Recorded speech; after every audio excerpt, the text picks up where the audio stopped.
Hello, viewer. I'm Artie Q, Pebbleton, mascot and scholar in residence at Left Side, Right Side Games, but feel free to call me Artie. Welcome to my web series, Shocking Points. In this occasional video series, I'll explore a word's etymology or attempt to give context in history to an aspect of language or English language culture. I'm working on a chalkboard, but I'll try not to make my answers too drawn out. Hey, huh? Alright. I'll also answer your questions about grammar, like today's query from Alexander H. He writes, Artie, what is the difference between which and that? How do I know when it's right to use one and not the other? Excellent question, Alexander. It's time to drop the grammar hammer. Too much?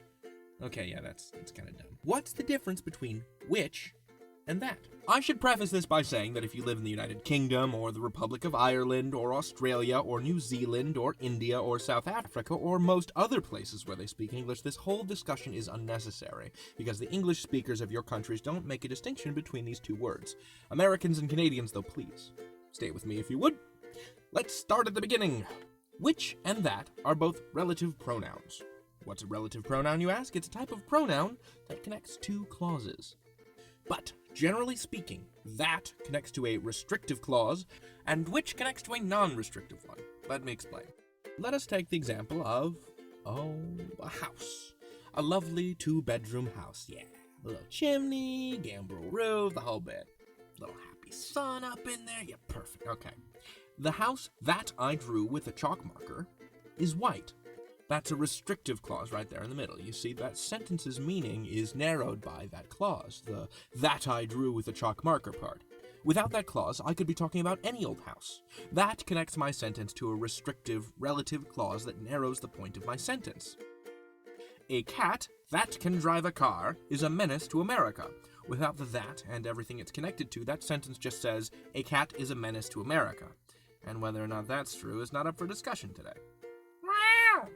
Now, non-restrictive clauses. In this case, where I'm using which, the relative clause that our pronoun connects to is not essential. I'll show you. The house, which I drew using a chalk marker, is white. See, in this instance, you already know which house I'm talking about. That clause with the which is still a dependent clause. It couldn't be a sentence on its own. But it's not essential to the understanding of the sentence. The house is white. We use which when it's already apparent what thing we're talking about. The house is white, which is a pretty common color for houses to be.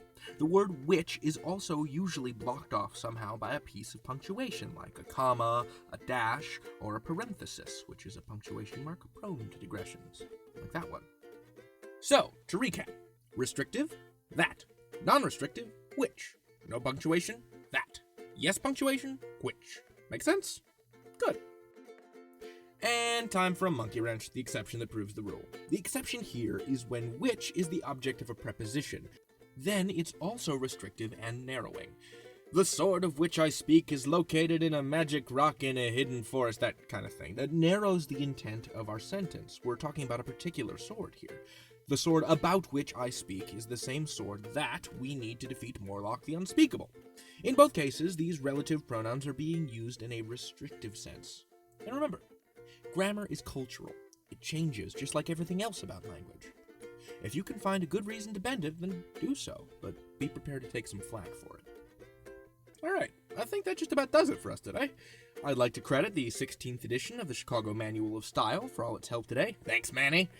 Check out our games at leftsiderightside.com for more fun takes on grammar, language, and trivia, including Smarticulation Language Edition 1, the award-winning Word Frolic Village Idiom 1, and introducing our newest game, Hit or Myth. Not in stores yet, but it will be.